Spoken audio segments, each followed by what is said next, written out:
3.8. They're all No bad, more. honestly. They're He all sits bad. with at lunch. He sits behind my table at lunch. 3.8 political No, social come on. cleavages. Okay, we'll talk about this at dinner.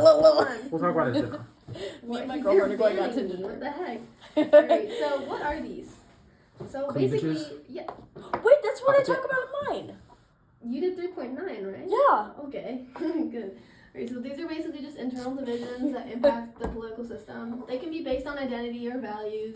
They exist like literally everywhere, but it just varies in like the intensity or the type of it. So the 5 main categories that we're gonna like break down are ethnicity, religion, region, You and spelled class. very wrong. I'm sorry. Which I need to fix one? this. It's where? Pause. I want to. Very, as in like change, is spelled with an A, and I don't know how you don't know that. I just literally copied. I'm not even kidding. That was in the slide. Like. Oh my god, that's horrible. Alright, so what? So, like, what are the consequences of these things? So, basically. Oh, wait. I had stuff to say on the last one. JK, I have stuff to say. So, countries that have different ethnic groups, that they could get along or they, like, don't have to get along, so Or they it's get kind of beef. more on ethnicity. So, religion, there's 2 different, like, ways that religion can create a cleavage. So, there can be sectarian or something. So it's within like 2 different religious like sects that don't get along. So like i.e. like Catholics and Protestants in Christianity, or they can be like a secular group versus like a more of, like a main religious group, you know. All right, region can either be because of a geographical split, or it can be like urban versus rural. Rural. How do you say it? Rural. Rural. Did you say Like rural? Earl with an R. Rural. I've never said it like that. Rural. Alright, so and then class is obviously the wealthy versus the not wealthy.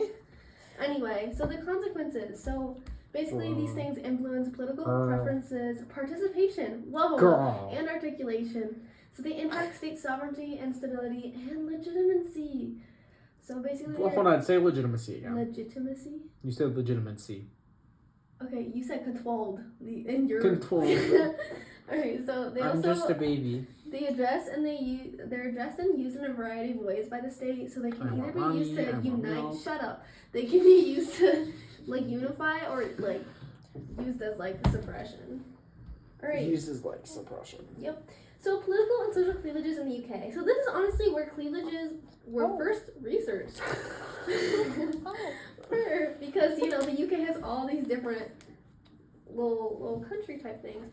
So the national, regional, and like ethnic can all be kind of thrown together. So like Scotland, England, Wales, and Northern Ireland are all different regions of the UK. So they have different cleavages.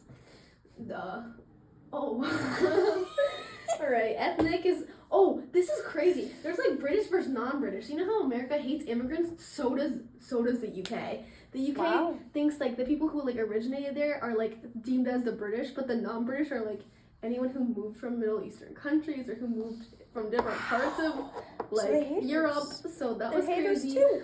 Religious is obviously Catholics versus Protestants. That's like a big thing. Obviously. And then class. Yeah, you talked about it previously, stupid. Of course, Girl, did obviously. I? Stupid. Yes. Stupid girl. I don't even know what I Stupid talked girl. about this one. Stupid girl. I don't know that. Okay, Next so, time you do this with men. so the responses to cleavages. So what the UK government. Shut up. What the UK judge. government can do. I have to leave soon, so you need to lock in. All right. So the national and the national, regional, and ethnic. So to help combat this was like independence movements. So like specifically from the Scottish people, they were addressed through the referendum, which Will talked about, and obviously it failed. Also devolution, which Will also talked about, and that passed. Lovely. So ethnic. So the Brexit is a way that they actually used to reduce immigration as well, Karma. which was kind of crazy.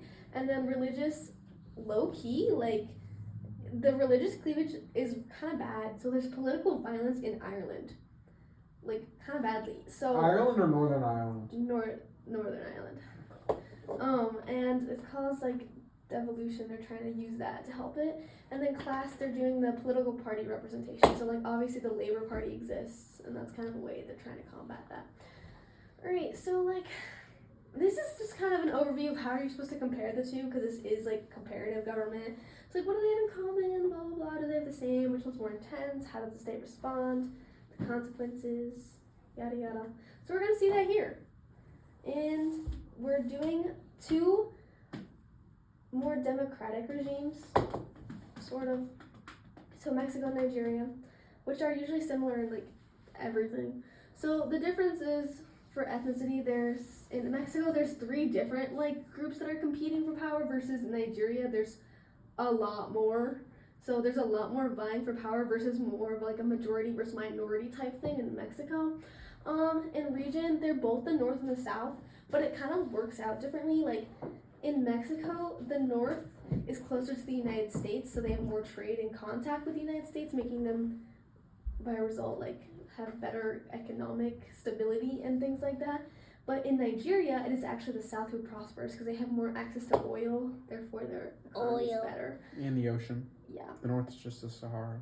So, religion in Mexico, it's actually unifying. It's like very much Catholicism, but in Nigeria, Muslim is always the minority in many of these countries. All right.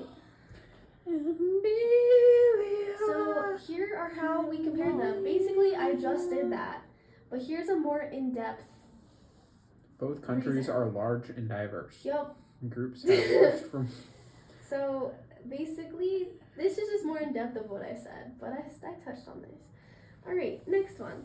So here, again, both authoritarian and democratic regimes have political and social cleavages, and they're affected by it. But again, democratic are most concerned about legitimacy and unity, and they tend to address cleavages by devolving power, so allowing more like autonomy and sovereignty and bringing groups into the political system. Versus authoritarian regimes, they're more concerned about stability and control, and they want to repress or coerce people. So they provide the illusion, but not the reality of inclusion. Oh, that's tough. That was tough. That was a tough. bar. That was a Oh bar. my god, I just got goosebumps. So here's a Venn I almost diagram busted. that this lady tried to say that I needed to make myself. So no thanks. So Russia versus China. Again, these are Uyghurs. we're changing to more authoritarian regimes and cleavages are apparent. So in Russia, there's the ethnic, cleavage between the Russians, which is like the majority, right? And then there's the Chechens, which is a minority group in Russia. Chechens. And in China, obviously the majority is Han, but there's multiple minorities, Obviously. which is the Uyghurs and the Uyghurs. Tibetans. The Uyghurs live in the Uyghurs. west, in like the desert, Yeah, and the Tibetans live in the southwest in the Tibetan Plateau. love Wow. that. I love that you know about China. And Brooke, was supposed to make Girl. an entire slideshow in China, Girl. and she hasn't. Anyway, so religious. She's working on it. In Russia, it's more Orthodox Christian versus Muslim. Muslim is always going to be like the more secular, the more minority in these countries. Same with China. China's more secular versus Muslim, but also the Tibetans are actually Buddhists. So there's another thing. Urban and rural. So the China's east versus west. So it kind of works both ways. Lovely. All right. So here's again more in depth, right? Shut up. What is different? Okay, this is important. So while these are both pretty similar authoritarian regimes, China low-key is the better one. So it actually officially recognizes and provides benefits to its minorities, which is crazy. But Russia maintains a federal system, and China is unitary. Oh my god, she's making it work. All right, this is my last slide. Can you hold it together? Oh my god. Guys. Keep going. So, look how huge that map is and all the different colors. So it is super hard for the government to manage all these social cleavages. There's a lot of cleavage, all right? So the Russian and the Chinese government sometimes use cleavages to more like unite and support the state. Because if there's that many differences, that's kind of hard. To more unite and support. To more unite and to more support. That's it? Oh, thank God.